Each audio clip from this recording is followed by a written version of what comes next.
Quel brush pen ou feutre pinceau choisir? C'est souvent la grande question, notamment quand on débute. Alors dans cette vidéo, je passe en revue un grand nombre de feutres et je les classe aussi par type de pointe. Puis à la fin, je vous donnerai mon top 3 pour débuter et aussi mon top 5 de mes feutres préférés. Alors on va commencer donc avec les feutres à pointe fine. Donc c'est les feutres avec une petite pointe assez courte. Et dedans, il y a deux catégories, les pointes dures et les pointes souples. Alors je trouve que pour démarrer, l'idéal c'est de commencer par des pointes fines et des pointes dures, parce qu'elles sont beaucoup plus faciles à prendre en main au niveau de la pression. Je vais vous montrer un petit peu donc à l'utilisation ce que ça donne, donc vous aurez une meilleure idée de chaque feutre comme ça. Donc les premiers, c'est les Tombow Fudenosuke. On les trouve généralement sous ce packaging là, parce qu'ils existent en plusieurs couleurs. Maintenant vous pouvez trouver à l'unité ou juste avec le feutre, le même à pointe souple. Attention à bien les différencier parce que le pointe dur a un packaging bleu marine et le pointe souple a un packaging noir. Alors c'est difficile sur internet des fois de bien voir la différence, mais soit c'est marqué sur la pointe, donc soft ou hard, pointe dure et pointe souple, ou alors vous zoomez un petit peu et vous regardez bien la couleur. Des fois ils sont même vendus par lot de deux, donc vous pouvez les trouver carrément ensemble. Donc le bleu marine pointe dure, le noir pointe souple. On va commencer donc par le pointe dure.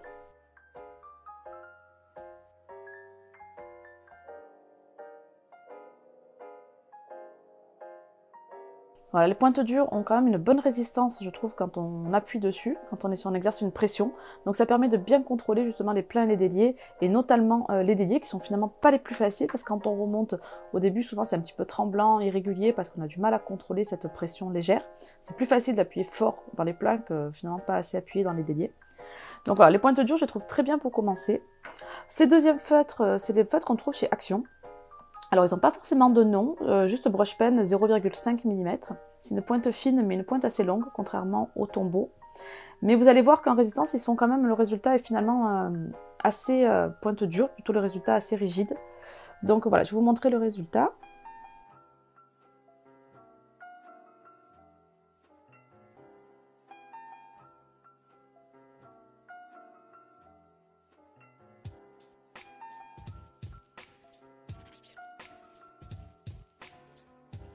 Voilà, on entend vraiment cela quand on écrit avec, vraiment je trouve qu'il racle.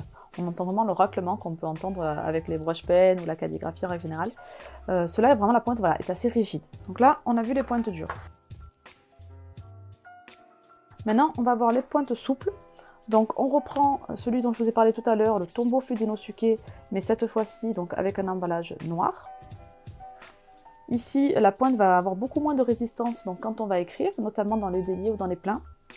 Donc je trouve que ce qui est bien pour progresser, c'est de passer des pointes dures, pointes fines, ensuite aux pointes fines, pointes souples, et ensuite d'évoluer vers les pointes un peu plus larges. Après, ça dépend évidemment du ressenti de chacun. Il y en a qui vont préférer directement commencer par des pointes moyennes ou des pointes larges.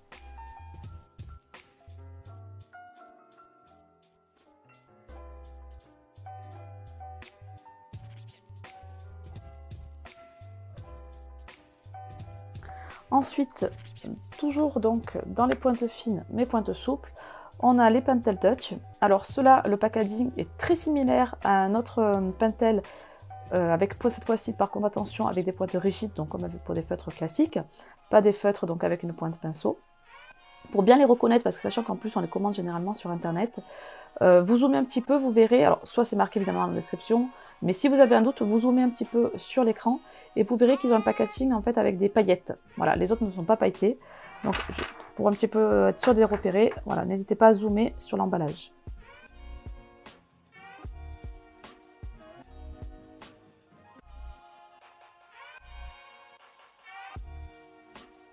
Voilà. Ceux-là ont une texture, enfin comme les deux, hein, moi c'est vraiment les deux que j'aime bien aussi en pointe souple.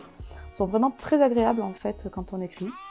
On a une moins de résistance, donc ça permet de commencer à mieux s'entraîner sur la gestion donc de la pression dans les déliés et dans les pleins. Et le rendu, voilà, quand même très sympa je trouve, autant avec l'un qu'avec l'autre. Le troisième en pointe courte et pointe souple, donc ça va être le Unipil de Uniball.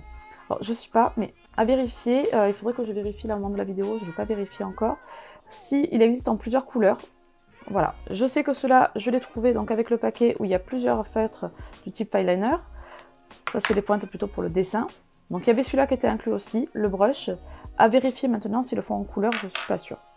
Celui-là a une pointe vraiment quand même courte mais très souple. Donc c'est pas forcément évident pour la pression, pour gérer la pression entre les déliés et les pleins. Il faut y aller, je trouve, très doucement.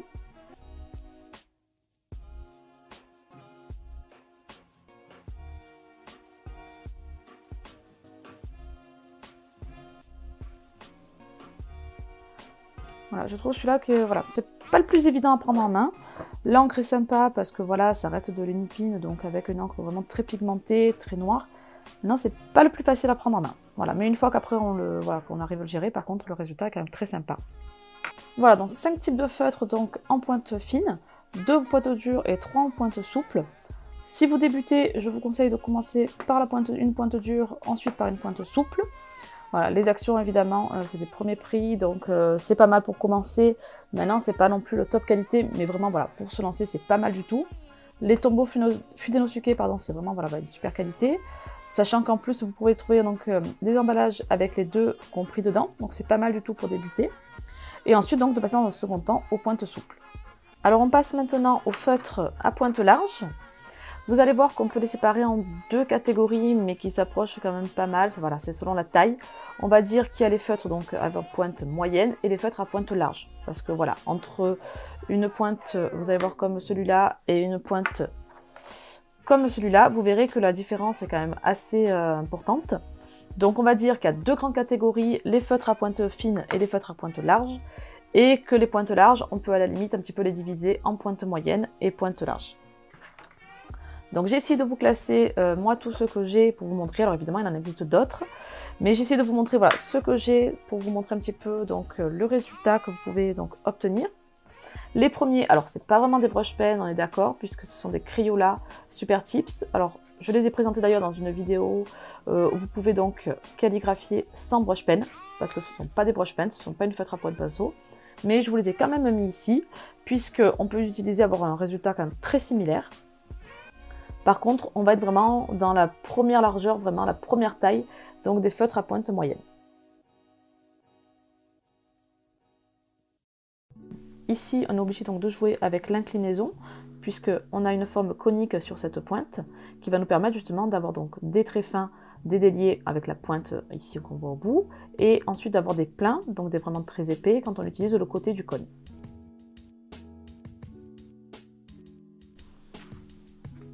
L'avantage de Crayola Super Tips, c'est qu'au niveau évidemment prix, il coûte beaucoup moins cher et qu'on peut avoir vraiment une grosse boîte voilà, de 100 feuilles, je crois, pour une trentaine d'euros. Ensuite, on a les Faber-Castell. Donc les Faber-Castell, bon évidemment c'est de la qualité Faber-Castell, donc c'est une très bonne qualité, puisque là on est donc avec de l'encre de Chine, tout ça. Attention, il les propose soit en, je crois, donc en packaging avec des fireliners, soit simplement des palettes avec plusieurs gammes de couleurs, ça va être voilà, des couleurs plutôt dans les marrons, ou toutes les couleurs arc-en-ciel, tout ça. Et il faut bien faire attention que ce sont les baies, parce que par exemple, voilà, un Faber-Castell ici qui va être sur une pointe fine, on va avoir le S,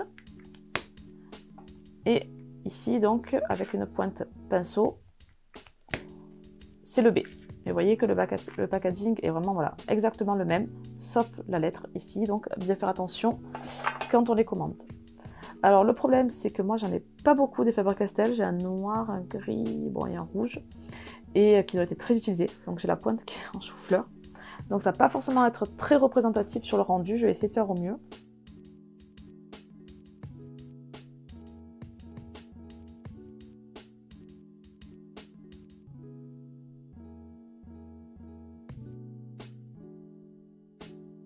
Voilà, c'est une pointe vraiment très souple. Alors moi, comme j'ai la pointe, comme je vous ai dit, abîmée, vraiment tout est filoché au bout.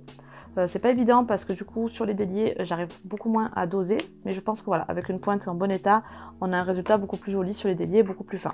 Ensuite, on va passer donc à ceux-là, qui est encore en brush pen que j'ai trouvé chez Action. Donc ceux-là, on les trouve sous cet emballage. Alors c'est des métalliques, et ceux-là, ce qui est très bien, c'est qu'ils écrivent mais parfaitement sur les feuilles noires. Donc ça c'est vraiment top, et je crois que la boîte là de 8 feutres, je vais les payer dans les 2,50 €. Donc voilà, donc c'est pas mal du tout. Après bon, c'est de la qualité Action, mais pour débuter c'est pas mal du tout.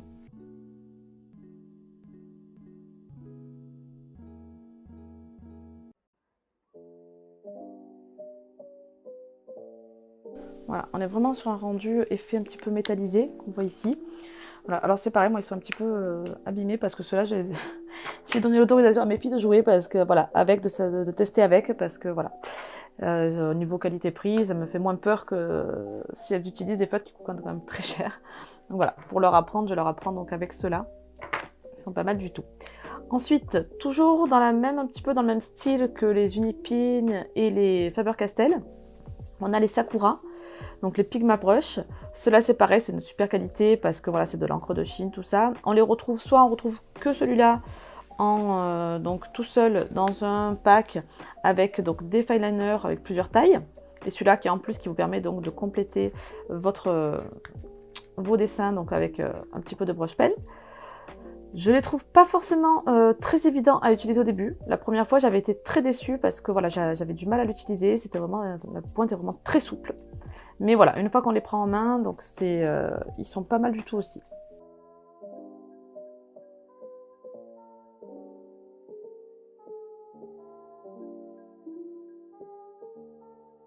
Donc voilà, les Sakura.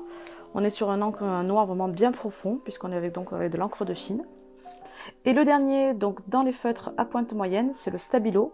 Alors attention, parce que les Stabilo, évidemment, ils ont plein de types de feutres comme ça, qu'on trouve notamment pour faire du bullet journal, tout ça. Il faut bien faire attention que ce soit écrit donc Pen 68 Brush. On peut arriver à les différencier, parce que vous voyez, celui-là par exemple, c'est marqué Pen 68, bon, il n'y a pas écrit Brush, donc on peut déjà le différencier avec ça, mais aussi sur la couleur. Voilà, les Stabilo Print Brush ont donc un packaging blanc. Alors, avec des rainures de couleur selon la couleur du feutre, mais voilà, ils sont quand même tout blancs, alors que les autres feutres ont une couleur vraiment, voilà, en fonction de leur couleur. Donc le Stabilo, je les trouve vraiment de super qualité et top pour commencer. Quand on débute, vraiment, voilà, les couleurs sont jolies, il est facile à prendre en main au niveau autant pour les déliés que pour les pleins. Je vais vous montrer un petit peu le résultat avec.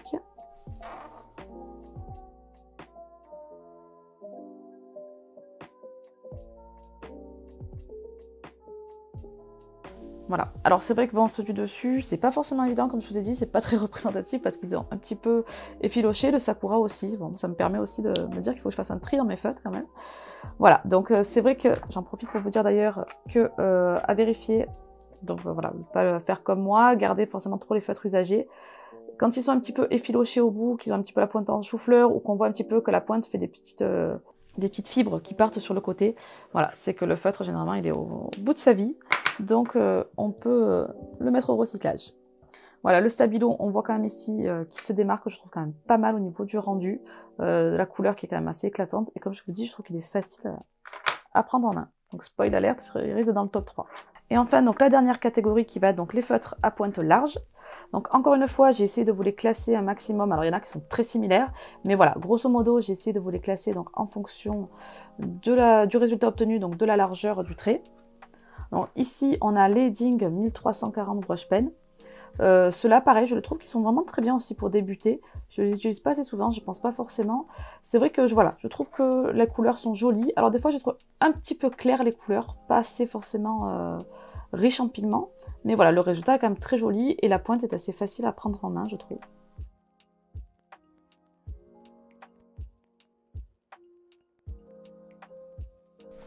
Ce que j'aime bien, je fais une petite pause pour vous montrer ce que j'aime bien dans les Edding, c'est qu'ils font en fait un dégradé un petit peu naturel. Ici, on voit ici que c'est voilà, très riche en pigments et quand on descend, hop, ça devient un petit peu plus clair.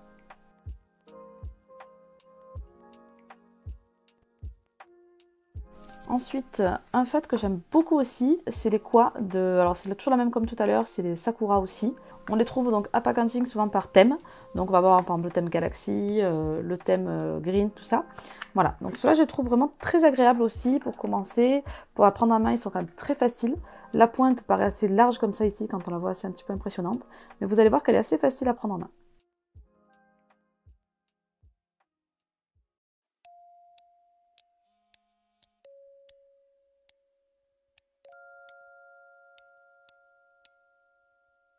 Alors je trouve, voilà, ceux-là vraiment les couleurs sont très très belles, je trouve vraiment très riches en pigments. Vraiment voilà, je trouve facile à prendre en main, ils sont pas mal du tout, c'est une découverte que j'ai eu il n'y a pas si longtemps finalement. Pareil que les Edding, je sais pas pourquoi, je n'utilise pas assez souvent alors que vraiment je les aime beaucoup. Ensuite ceux-là, vous devez peut-être les connaître, c'est les Karin Brushmaker Pro. Alors ceux-là, voilà, ceux-là c'est un petit peu l'investissement, mais quand on tombe un petit peu dans l'addiction des feutres. Mais voilà, la qualité, elle est vraiment top, top, top, très riche en pigments, les couleurs sont magnifiques. Si vous faites de l'aquarelle avec ou du mélange, les couleurs se diluent super bien. Vraiment voilà, top, top, top. Le seul petit inconvénient que je pourrais leur trouver, c'est que l'encre est longue à sécher. Donc il faut faire attention parce que souvent, voilà, si on passe un petit peu par-dessus, c'est l'horreur, ça bave. Mais voilà, c'est vraiment la qualité, vous voyez, de suite on voit l'encre, toute l'encre qui coule, qui est très très riche donc en couleur.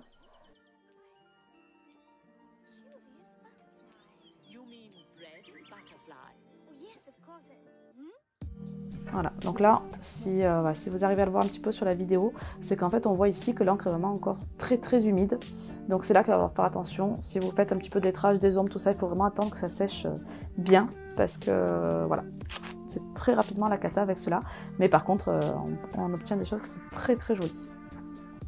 Alors celui-là, j'hésitais à vous le partager, puis je me suis dit je vais quand même vous le montrer parce que je suis assez partagée sur celui-là. C'est les chaméléons. Donc les chaméléons ont une feutre en fait d'un côté, ici une feutre pinceau, qui est donc, on a l'impression qu'elle est quand même assez courte, mais vous allez voir le résultat quand finalement est assez épais. J'aurais peut-être pu le mettre avant, je me suis trompée dans l'ordre, on va voir le niveau du résultat. Et cela en fait, ils permettent d'obtenir des dégradés. Donc dégradés parce qu'en fait, au bout, ils ont ici en fait une espèce de petit tampon qui va permettre d'absorber. Donc on va venir le placer par-dessus. Je vous montrerai après, je vais d'abord vous montrer comment il est écrit. Et on va obtenir donc un dégradé. Je vais d'abord juste vous montrer le résultat en écriture.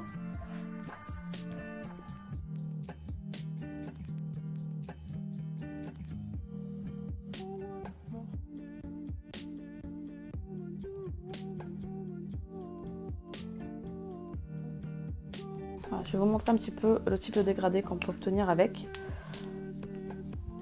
Hop, donc on met le blanc vraiment vers le vert, donc la pointe du feutre est en bas. Et on attend un petit peu en fait quelques secondes.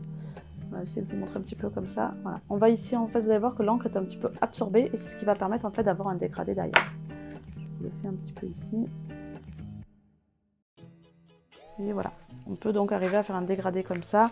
J'ai vu des trucs sur internet voilà, qui sont très jolis. Moi, j'ai pas encore eu le truc de trop l'utiliser, de trop voir ce qu'on pouvait faire avec. Mais ça peut être, je crois que c'est très sympa notamment quand on fait de la fausse calligraphie pour remplir en couleur et avoir un dégradé. Voilà, c'est très sympa à faire. Ensuite, on a les tombeaux. Alors ceux-là, évidemment, sont très connus, donc vous devez les connaître sur internet. C'est les tombeaux donc ABT. Donc ici, on a une pointe stylo feutre classique, je veux dire. Et de l'autre côté, donc, on a la fameuse pointe pinceau. Ici, elle est très longue. Vous allez voir, donc ceux-là, ils sont vraiment aussi voilà, très bien à prendre en main, très facile à prendre en main. Et l'avantage, c'est qu'il y a énormément de couleurs, un peu comme les carines. La différence, je trouve, c'est que les carines, c'est vendu que par pack. Donc si vous avez un pack et que le noir est sec, ben voilà, c'est difficile à changer. Peut-être que depuis, ils l'ont vendu à l'unité, mais je crois pas. Les tombeaux, l'avantage, c'est que vous pouvez trouver à l'unité. Et qu'on commence de plus en plus à les trouver dans des grandes enseignes comme Zodio, Cultura, etc.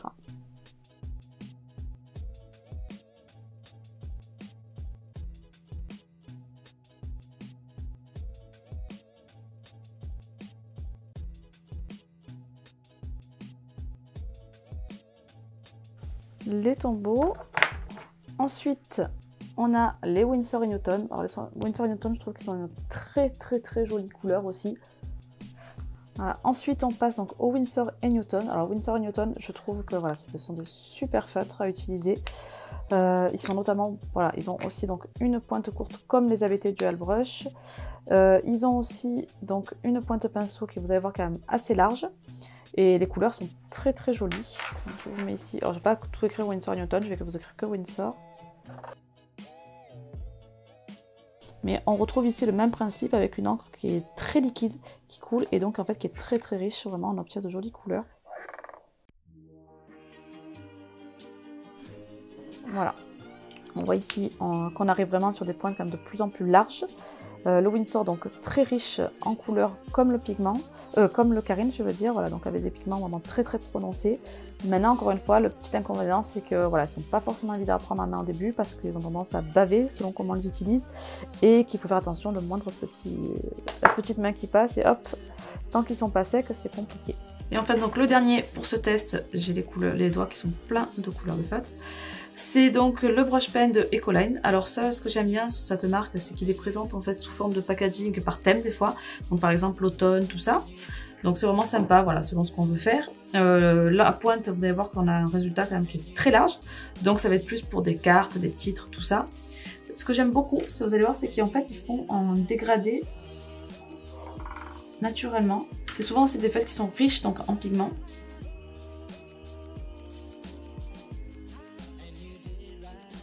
Vous voyez, on voit en fait ici un contraste donc, entre les pleins et les déliés. Alors, non seulement sur l'épaisseur, mais aussi sur la couleur. Parce que du coup, voilà, on a vraiment une différence de pigment selon quand on appuie et quand on n'appuie pas. Donc voilà, je trouve que c'est vraiment joli. J'aime beaucoup ceux-là. Ils sont pas évidents parce que la pointe est très large, donc pas forcément évident à prendre en main. Mais voilà, je les aime beaucoup. Je trouve quand même qu'on peut rapidement s'amuser avec. Alors là, j'avais écrit mon Ecoline un peu trop près du mot Windsor, donc j'ai fait un petit L. Mais voilà, je vous mets de toute façon toutes ces fiches à télécharger, comme ça vous pourrez avoir vraiment un visuel à imprimer et à avoir selon les feutres que vous voulez commander. Alors maintenant on passe au top 3 que je conseille donc pour débuter, donc pour avoir une progression en fait dans l'utilisation des feutres. Alors c'est pas une règle précise, hein, c'est tout simplement ce que moi je trouve plus confortable et plus facile à utiliser. Maintenant ça dépend du ressenti de chacun et ça dépend aussi voilà quel feutre on est plus à l'aise, ce qu'on a aussi, et puis pas tout le monde va proposer du coup les mêmes choses. Alors dans un premier temps, un feutre à pointe fine et pointe dure, le Tombow Fudenosuke. Ensuite, un feutre, donc soit un feutre à pointe souple et pointe fine toujours comme le Pentel, ou alors un feutre à pointe moyenne comme le Stabilo. Et ensuite donc un feutre à pointe large comme le Qua ou donc le Tombow ABT. Donc voilà, ça on va dire top 5, top 3, voilà, soit un des deux, voilà, moi ça serait vraiment l'évolution que je conseillerais donc dans les feutres. Pointe dure parce qu'ils sont faciles au début à prendre en main au niveau de la pression je trouve. Voilà, ensuite ceux-là donc un peu plus facile aussi, on peut se permettre de faire plus de choses parce que la pointe notamment du Stabilo est une pointe moyenne, donc on peut se permettre de faire un peu plus de choses qu'avec les pointes courtes. Et ensuite donc des feutres à pointe large, voilà, que je trouve pas forcément évident, moi c'est mon avis personnel encore une fois pour démarrer, mais voilà, on peut ensuite donc accéder aussi rapidement à cela ou même démarrer sur cela, pourquoi pas, hein. Mais voilà, donc c'est mes deux préférés que je conseillerais. Ensuite maintenant, alors on va dire pas un top 3, mais je vais dire ceux que voilà, mes préférés, pas pour débuter, mais mes préférés en règle générale. Ça va rester le Tombow Fudenosuke pointe dure parce que je trouve que voilà, le rendu a un côté très élégant, donc j'aime beaucoup l'utiliser par exemple pour le bullet journal parce que je trouve que ça permet des écritures fines, mais j'aime aussi pour pouvoir en fait par exemple accompagner un dessin par une citation, par une phrase. Voilà, je trouve qu'ils ont un résultat très élégant. Les Carin, parce qu'évidemment voilà, les couleurs je les trouve mais éclatantes et notamment pour faire ceux-là je les aime beaucoup pour faire du blending. Donc pour faire tout ce qui est dégradé, en fait des mélanges de couleurs. Ensuite on retrouve les ABT, voilà je trouve cela aussi pareil, très joli pour faire des dégradés, ils ont plein de couleurs, c'est ce que j'aime beaucoup aussi, il y a énormément de rendus et on peut les acheter à l'unité ou par pack, ce que je trouve vraiment intéressant par rapport aux Carin, parce que cela voilà, ce que je trouve un peu regrettable c'est quand il y en a un qui est sec, ben voilà, on ne peut pas le changer. Et donc le Qua de Sakura que j'aime beaucoup aussi, je l'ai fait tester en atelier et les gens ont beaucoup aimé aussi le rendu et de fait de pouvoir l'utiliser, donc le niveau facile en fait pour prendre en main. Et si je devais en mettre un pour faire les top 5, ça serait le Winsor & Newton que je n'utilise aussi pas assez, j'aimerais en acheter d'autres mais c'est vrai que bon ben voilà, ils ont quand même un coût ceux-là aussi. Et puis bon, ils ont quand même aussi énormément de couleurs et des couleurs un peu plus aussi qui se rapprochent un petit peu de l'aquarelle. Vous voyez par exemple celui-là ça s'appelle Terre de Sienne. On a voilà un très très beau rendu. Cela faut faire attention aussi que ce soit bien des feutres donc avec une pointe brush parce qu'ils font beaucoup de feutres aussi avec un packaging très similaire mais qui ne sont pas en pointe brush, qui vont être plutôt par exemple des feutres à alcool qu'on va pouvoir utiliser pour faire du dessin. Donc voilà, mon top 5 ça serait celui-là, Tombow Fudenosuke, je vais le dire, Tombow Fudenosuke, le Brushmaker Pro de Carin, le Tombow ABT de Tombow, le Qua de Sakura et le Winsor & Newton. Voilà, j'espère que cette vidéo vous a plu. Vous pouvez retrouver donc sur mon site le top 3 ainsi que le top 5 ici, donc des feutres que je conseille pour débuter ou des feutres préférés. Vous pouvez aussi télécharger les fiches de test que j'ai faites tout à l'heure. Donc je vous les ai mis sous forme de PDF, donc classés par taille donc, de feutre. Vous pouvez donc les imprimer pour avoir une grille de repères si vous voulez commander des feutres. Et j'espère donc que cette vidéo vous a plu. N'hésitez pas à liker, mettre un petit commentaire et surtout à vous abonner donc, pour pouvoir avoir la notification des prochaines sorties vidéo. Et moi je vous dis à bientôt.